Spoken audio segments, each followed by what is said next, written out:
postati samoproglašena autonomna oblast Zapadna Bosna pod vođstvom Fikreta Avdića. Ulazimo u Kladušu i tad se na Petrovoj gori predaje veći dio vojnika SAO Krajine pod komandom Čede Bulata. On ih je postrojio i praktično potpisao tu predaju sa generalom Stipecićem. Prema tome, to je odraženo, izbili smo i kod Kladuše na granicu.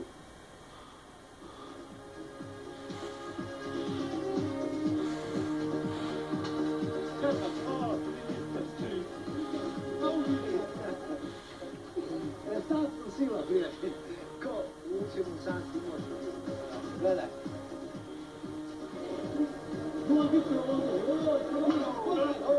Ljudi, je li moguće?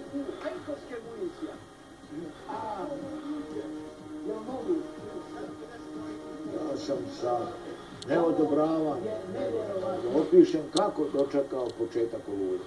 Za mene je to završena priča i kad govorimo o toj općoj situaciji, Hrvati su riješili Republiku Srpsku Krajinu, mi Republiku Zapadnu Bosnu. Eliminisali vojsku, ako je možemo nazvati vojskom, ja eliminisao Republike Srpske Krajine, ja eliminisao Avdića. Ali neki veći cilj od tog cilja pobijediti Avdića je ratni plijen. 5. korpus je dobio značajno, formirali smo artiljerijski puk, formirali smo PVO divizion, formirali smo kasnije obavještajni bataljon, mehanizovani bataljon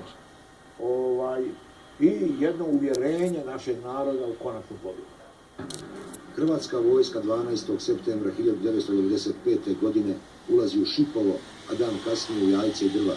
Ulazak jedinica 7. korpusa armije Republike Bosne i Hercegovine u Donji Vakuf 13. septembra 1995. godine general Alagić je najavio direktno u dnevniku TV BiH u razgovoru sa Senadom Hadžifejzovićem. Da obavijestim sve gledalce i slušalce da jedinice 7. korpusa ulaze u Donji Vakuf i želim da se obrati i stanovnicima Donjeg Vakufa i pripadnicima srpske vojske. Zato ih pozivam da se čuvaju živote i da se vojnički korektno predaju, jer se sa njima krajnje korektno i ljudski postupati. Moja dužnost i obaveza da ih pozovem i da se pridržavati Ženevske konvencije i odredaba međunarodnog prava.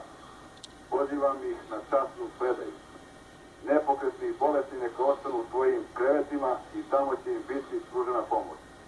Djeca, žene i starije osobe kao i pripadnici srpske vojske sa sobom mogu poniti dokumenta i najdužnije lične stvari, jer će uskoro biti vraćeni svojim kućama.